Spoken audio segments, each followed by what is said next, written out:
Hello girls, how are you? So today we're going to study a new lesson, a new reading lesson, which is called The Lady of Shalott. I believe you're going to love it. It's one of the best poems that we have got in our book. It's very simple, very long, yes, but very simple and very easy.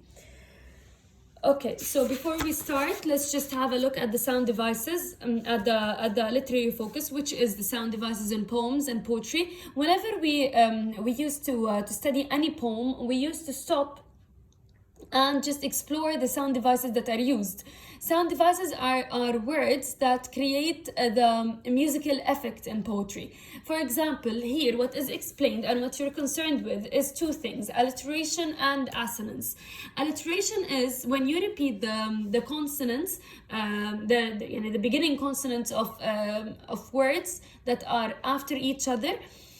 For example, the brown brick ball, whatever, okay, B. Assonance here, the repetition of the vowel. For example, the book, suk, juk, ruk, whatever. Fine? You got it? Yeah. So the alliteration and the assonance create a sound. These are sound devices, and they create a rhythm and a musical flow to the poetry we're reading. Contrasting images is when you imagine something while reading and you make an image in your mind, and these images start to be like the opposites of each other. For example, if you remember when we explained Ozymandias, it's the same. Ozymandias or the other one, Kubla Khan, it was the same, right? The dreamy atmosphere of the dome and the very bright atmosphere, and then directly we have the cave and the mysterious atmosphere. So these are the contrasting images. Okay, let's stop at the vocabulary real quickly. Surly, rude, or unfriendly. For example, the surly girl answered the teacher back. Brazen, it's made of brass. Brass is a type of metal. Okay, نوع من الحديد يعني. So let's for example say the brazen ceiling fell on the floor. Burnished, it's an adjective used in the poem as an adjective. However, it's a verb, but of course we're concerned with it as an adjective, meaning bright and smooth. For example, the burnished furniture reflected the sunlight. Waning, fading gradually, and going and disappearing gradually. مثلا the night was waning by 6 o'clock. Countenance, which means the facial appearance, the facial gestures and what is expressed through your face. For example, the mother's countenance was could not be explained مثلا. Okay? Okay, so The Lady of Shalott is written by Alfred Lord Tennyson. Alfred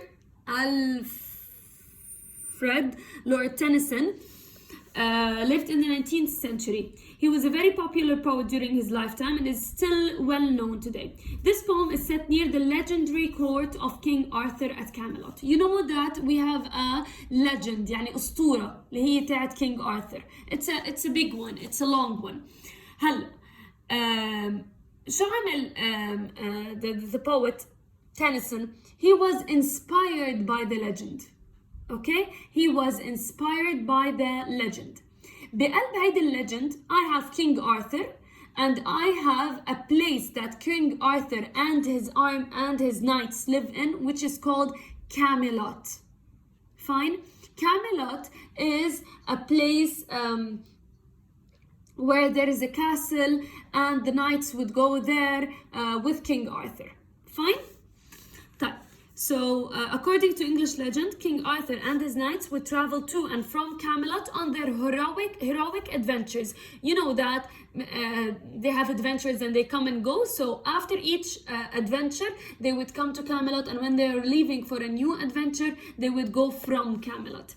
So, Sir Lancelot is the most famous of King Arthur's knights. Okay, so one of the knights is called Sir Lancelot. Lancelot is who we are concerned here. So here, what you have to know is 3 main names: Camelot, Shalott, Lancelot. Okay, don't worry, we're going to go through them now. So before I begin, I advise you can just now continue the second video, or I advise you to click on a link that I'm going to post, a YouTube video of the whole poem that sung. Okay, just like Lord Rendell, if you remember. So it would make you understand it better and like have an overview of the whole poem before we begin with it. And it's a very nice song. It's a song and it's very nice, and it has the same words.